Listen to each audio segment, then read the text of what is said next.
परिचय करावो हम कहे के कराई कराओ परिचय तो कौन बात के बड़ भाई बड़े अब करा देनी नु अब कल तो फिर से कराओ चल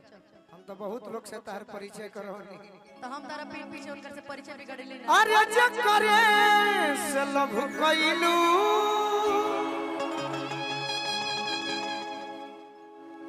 ओ करे से परेशानी बा ये हमारा विनाश भैया फुलवरिया में जेकर बियाह में हम गई रही रंजीत तिवारी फौजी जी बरिसवन जकरे से लभ कइलू ओकरे से परेशानी बा बाबा बजा दी तनी ए सनमी करम तारो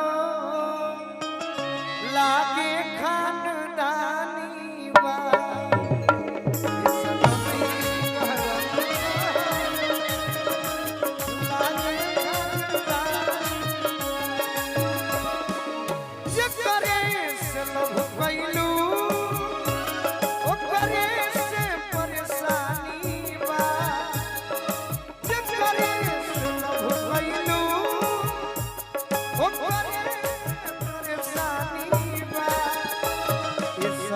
करम तहरो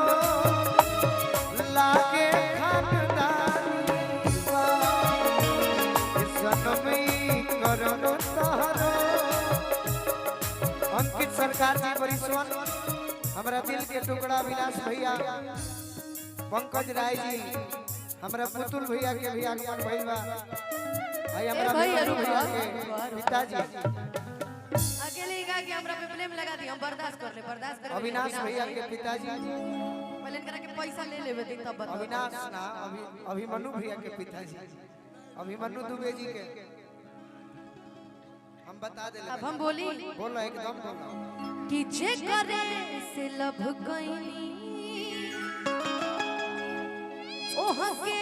परेशानी बा पहले तो पैसा ले लो ओकरा बाद हम सुनाए तारा भी कमी नहीं के हमरा लेवे के पड़ी हमरो भी कमी बा है ने अब खींचे करे से लभ गईनी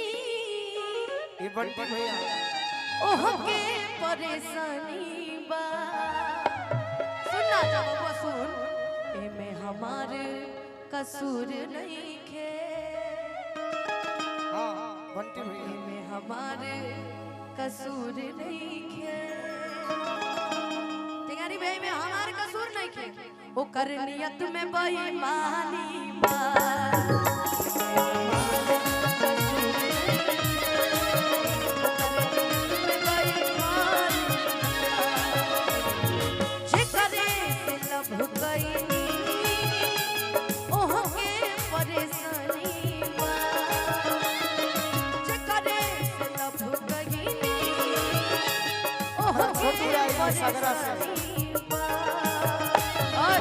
तहरा के निमन से पताबा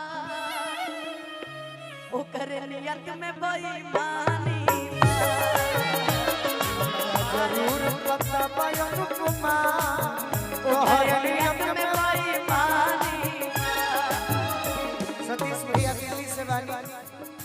अखियां मिला लया वगरवा लगा लो हमारा मोनो अखियां मिला लया वगरवा लगा लो कोरा हमने उठाला अरविंद भैया गोपालगंज अखियां मिला लया वगरवा लगा लो हमारा मोनो अखियां मिला लया वगरवा लगा लो कोरा हमने उठाला कोरा हमने उठाला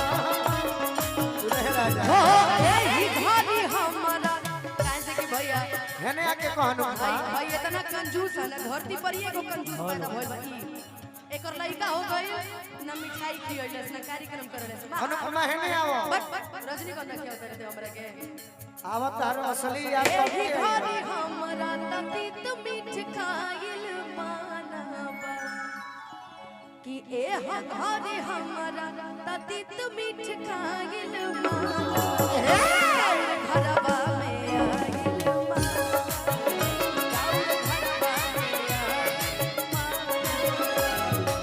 हेलो हमारे मने एकदम अनुपमा है नहीं आओ सामने आओ विकी भैया पटना से अभिमन्यु दुबे जी हमार दुल्हे राजा हम नहीं तो हौसत रहो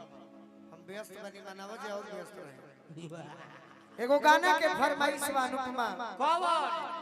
तनी रीड और बढ़ जाई अब हवा तो हमारा पेट भर जाई हां डांस करो